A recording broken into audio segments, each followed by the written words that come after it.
Hello everyone, today I'm going to reveal the Bigg Boss season 8 Telugu confirmed list. So అందులో confirm వచ్చేసి with proof.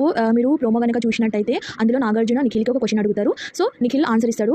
So మనం ఆ వాయిస్ని గుర్తుపట్టగలం అనమాట. సో ఫస్ట్ కన్ఫర్మ్డ్ కంటెస్టెంట్ అనేది Nikhil. So Nikhil మనకి తెలిసినట్టే ఈజ్ సీరియల్ యాక్టర్. ఇంకా లేటెస్ట్గా కిలాడి బాయ్స్, కిరాక్ గర్ల్స్ లో కూడా కనిపించారు. Boys win అయ్యారనమాట.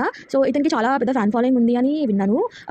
Okay, but I want say one thing to Telugu audience that మనకి ముందు నుంచే ఫేవరెట్స్ ఉంటారు. బట్ వాళ్ళు హౌస్ లోపల వెళ్ళినాక వాళ్ళ గేమ్ చూసి మనకి ఓట్ వేయాలి అని అనిపించాలి. ముందే ఒక పాజిటివ్ థాట్ అనేది ఉండకూడదు. మనం ఒకవేళ పాజిటివ్గా చూస్తే వాళ్ళు నెగిటివ్గా బిహేవ్ చేసినా సరే మనకి నెగిటివ్గానే కనిపిస్తుంది. ఇప్పుడు లాస్ట్ టైం అమర్దీప్ ఉన్నారు. అమర్దీప్కి కూడా 1-2 వీక్స్ మొత్తం పాజిటివ్గా చూసారు కాబట్టి అతని మిస్టేక్స్ని కూడా ఎవరు గుర్తించలేదన్నమాట.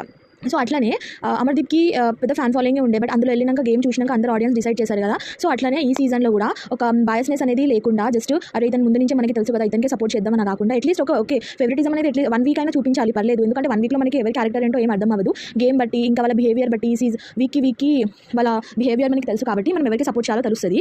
సో అట్లాని బయాస్నెస్ చూపించకుండా అందరూ ఏమంటారు ఫేక్ రివ్యూస్ అవన్నీ చూడకుండా వాళ్ళకి సపోర్టర్గా ఏమంటారు పిఆర్ టీమ్స్ ఉంటారు కదా, వీళ్ళని బ్యాట్ చేయడానికి వీడియోస్ అవన్నీ చూడకుండా పబ్లిక్ ఒక బయాస్నెస్ లేకుండా అందరినీ గేమ్ చూసి ఇష్టపడాలి, గేమ్ చూసి వాళ్ళకి ఓట్ వేయాలి అని అనుకుంటున్నాను.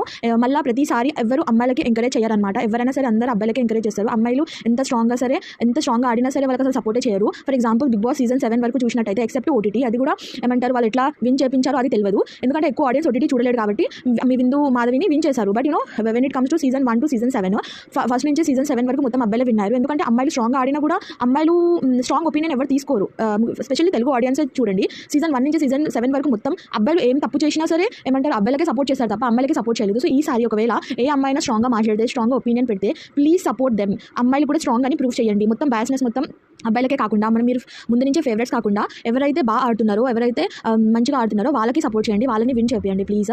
ఈ సీజన్లో మాత్రం బయాస్నెస్ అనేది చూపించకండి. ఓన్లీ బాయ్స్ని విన్ చేయాలి, అమ్మాయిలు ఓవర్ యాక్షన్ చేస్తారు అని అవన్నీ చేయకండి. అమ్మాయిలైనా సరే అబ్బాయిలైనా సరే ప్లీజ్ మేక్ షూర్ దట్ గర్ల్స్కి బాయ్కి డిఫరెంట్ లేకుండా ఇద్దరు ఈక్వల్గా విన్ అయ్యేటట్టు చూడండి. So this is my humble request to everyone. Thank you so much for watching this video. If you like this video please subscribe my channel. I will give you more updates about Big Boss season 8 Telugu. Thank you so much.